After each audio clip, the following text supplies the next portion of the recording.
नमस्कार, मैं ऐश्वर्या शिंदे और आप देख रहे हैं देशोन्नति की खास सीरीज मुद्दा विदर्भ का। देशोन्नति की इस खास सीरीज में हम बात कर रहे हैं विदर्भ के सिंचाई अनुशेष की। अब तक आपने देखा कि विदर्भ के सिंचाई प्रकल्पों के बारे में किस तरह की फैक्ट सामने आए। इसी सिलसिले को जारी रखते हुए आज हम जिक्र करेंगे 2018 में दायर की गई दूसरी जनहित याचिका की।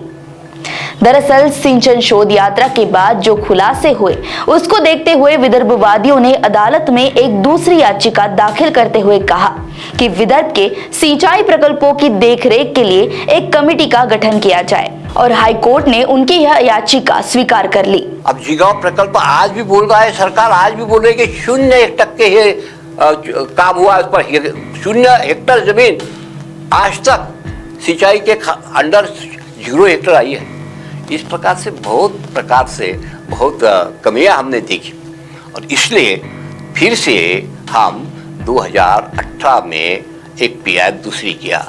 उस पीआर में हमने कहा कि भाई अब हम चाहते हैं कि माननीय कोर्ट ने एक कमेटी बनाए, कोर्ट कॉन्स्टिट्यूट करे और वो कमेटी मॉनिटर करेंगी सब काम, क्या चल रहा है, क्या नहीं, क्या कमियां है, किस प्रकार से फंड आ रहा है, कहाँ फंड की कमी है। इसका मतलब ये होगा कि शासन मतलब VIDC और जनता और एग्जीक्यूशन एडमिनिस्ट्रेशन और सरकार, ये तीनों जो घटक है इम्पोर्टेंट, उस पर तालमेल रहे और तालमेल से कुछ ना कुछ काम हो जाए।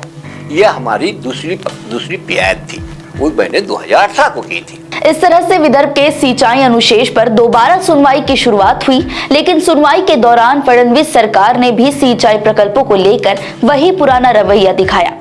या यूं कहिए कि सरकार ने इस याचिका के सवाल पर जो जवाब दिया वो महज सिर्फ लीपापोती ही थी। पहले तो मैंने मेरी याचिका में क्या कहा था कि सिर्फ जो टाइप 1 के प्रोजेक्ट है उसके बारे में कमेटी करो, लेकिन जैसा जवाब आया हमने देखा कि ये जवाब जो था ये लीपापोती थी।